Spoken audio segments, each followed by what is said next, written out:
Hello everyone, my name is Jason from Genzio Media and Marketing. Today we have our resident crypto bro. How are you doing today? I'm doing good, man. Why don't you introduce yourself to the people, man? What's up, people? My real name is Ryan St. George. I run a TikTok channel and an X account called Crypto Bread.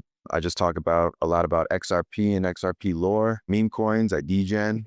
You've been in the space for quite a while now. I've known you for quite some years too. We've definitely had a lot of interactions, and over the years, you've dabbled in so many different types of crypto, but you ultimately landed on XRP. Why is that? First, I landed on talking about Bitcoin, hearing about that, learning about what blockchain is, to the extent that I could look into it. And then just over time, I fell into the XRP storytelling through somebody called BG123, Variable Guy. And that just got me going a lot because I like looking into riddles. I like lifting, stones that people don't want to look under. And, it excites me more than just talking about something that I think everybody kind of talks about. I mean, fair enough. I mean, we've seen a lot on crypto in crypto in general about how people are always drawing these conclusions randomly. It's seemingly randomly, but there's always a real connection between them.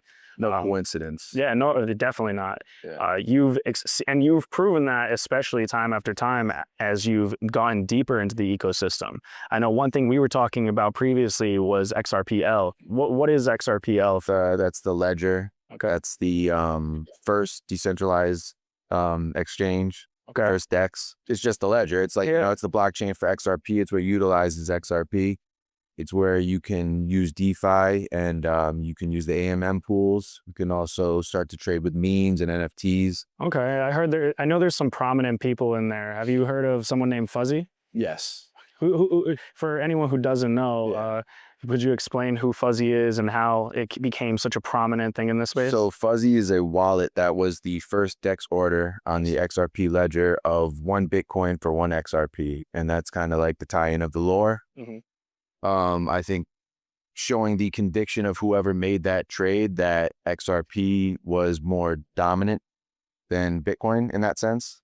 So, the dev has been just doing coded things that are very similar to a BG123 style. But instead of it being through a Reddit post, it is now how it feels like to be on the blockchain.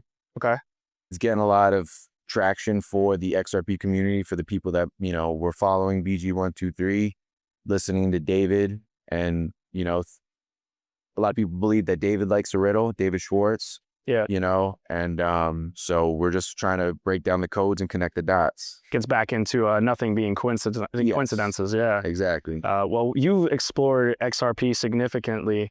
I'm curious, XRP is definitely a world-renowned name when it comes to the crypto space.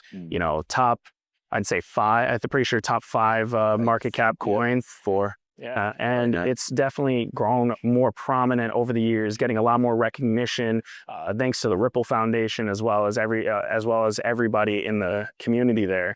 But why do you think Ripple should be the proponent for the crypto industry? It seems like you're very committed. I love the hat. I'm just curious. There has to be something maybe I'm missing, or maybe other people are missing. Yeah. I think a lot of it comes down just to, the SEC battle. A lot of it comes down to us seeing how, Gary Gensler was doing what he was doing. And before he went after Ripple, he was actually teaching at MIT about Ripple.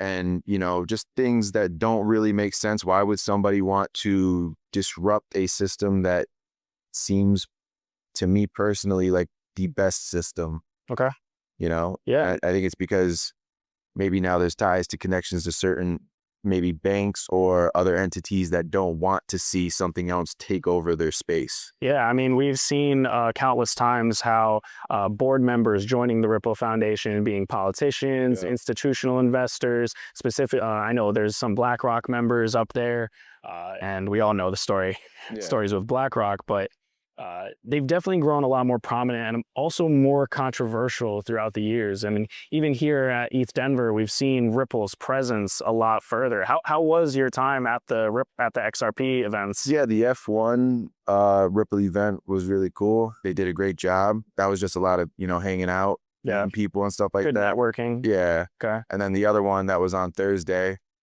it was just good insight and just a lot of what they were talking about I kind of already knew, but just to hear it again, Reinforcing it. yeah, and being around them in general, I like doing that. Good to be around the community for once.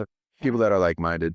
And I think I'm curious, last thing is like, how was your ETH Denver event? Did you enjoy being here? ETH Denver was awesome. I seen a lot of people on X bashing it, but I think it's just easier to do that. I enjoyed it. I met a lot of cool people, so I guess supposedly was smaller than last year, but I got to meet the correct people, I think, That's what I like to hear. Oversaturated. Definitely seems like there was a lot less noise and a ton more quality. Yeah. Well, thank you for coming on, man. I appreciate it. I'm looking forward to seeing what XRP does in the future, and I wish you well. You want to give a shout out to your X account and your TikTok? Yep, my X account is ChillIllin2, and my TikTok is Ryan St. George. And I just want to leave on the note saying that XRP will flip Bitcoin. Thank you, Ryan. Have a great rest of your time here. Hey, what's up?